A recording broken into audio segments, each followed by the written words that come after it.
Hello, my name is Julian Bush from MPR International. I would like to give you a brief overview of the BIS certification in India. BIS stands for Bureau of Indian Standards, which is the oldest and largest certification body in India. In the year 2000, the FMCS program was introduced, also known as the Foreign Manufacturers Certification Scheme, allowing foreign manufacturers to have their products certified. The best-known certification under BIS is called BIS ISI. This certification is mandatory for a wide range of products, including steel, automotive products, chemicals, or household goods, with the number of products requiring certification growing steadily.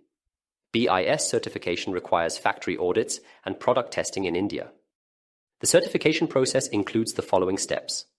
Step 1. Submitting an application with the required documents. Step 2. A factory audit.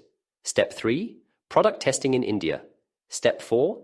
Issuance of the certificate. And finally, Step 5. Marking of products with the certification logo. The BIS ISI certification is valid for 1 year after the BIS license has been issued and can be extended for up to 5 years. Follow-up inspections are usually not necessary for non-Indian manufacturers. Nevertheless, an annual requalification must be completed at BIS. In addition, since 2013, there has been a special certification scheme for electronics, known as BIS CRS, or Certification Scheme 2. This certification does not require a factory audit, but product tests in India are mandatory. The certificates are valid for 2 years before they can be renewed.